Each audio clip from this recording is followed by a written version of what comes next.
नमस्कार, मी कीर्ती गायकवाड। स्वागत आहे आपलं आय न्यूज 28 मध्ये। चला तर मग जाणून घेऊयात महाराष्ट्रातल्या ताज्या घडामोडी। प्रसाद संस्थेच्या वतीने राबविण्यात आलेल्या सिंचन विहीर या संकल्पनेतून शेतकऱ्यांचा, गावकऱ्यांच्या पाण्याचा प्रश्न मिटला।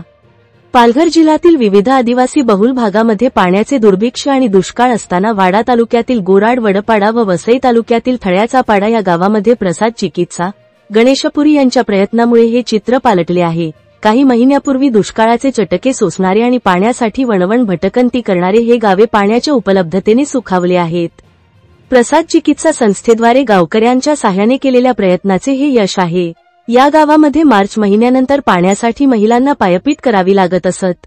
प्रसाद चिकित्सा धर्मादाय संस्थेने विहिरीसाठी नवीन जागा शोधून ती खणली व नवीन विहिरी बांधून दिल्या आहेत। यामुळे लोकांना आता भरपूर प्रमाणात पाणी मिळाले आहे आणि त्यांची पाण्यासाठी होणारी भटकंती पण थांबली आहे। पाण्यासाठी आम्हालाही वणवण करावी लागत असे, मात्र या त्रासातून आता आमची सुटका झाली आहे, असे सौ सुजाता वळवी सांगतात। पाण्यासाठी भटकंती दूर करण्यासाठी आपण पुढाकार घ्यावा या विचाराने आपण आतापर्यंत 11 नवीन विहिरी, 15 विहिरीची दुरुस्ती करण्यात आली आहे।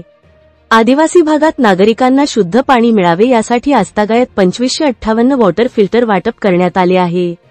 तसेच शेतकऱ्यांना 55 विहिरी बांधून देण्यात आल्या आहेत, जेणेकरून शेतकऱ्यांना दुबार पीक घेता यावे हा मुख्य उद्देश आहे। यासाठी क्रोडा कंपनी, रोटरी क्लब आणि प्रसाद प्रोजेक्ट यांचे सहकार्य लाभले, असे संस्थेचे कार्यकारी व्यवस्थापक श्री मिलिंद नरगुंद यांनी सांगितले। इंडियन न्यूज 28 साठी मुख्य प्रतिनिधी शिवाजी राऊत।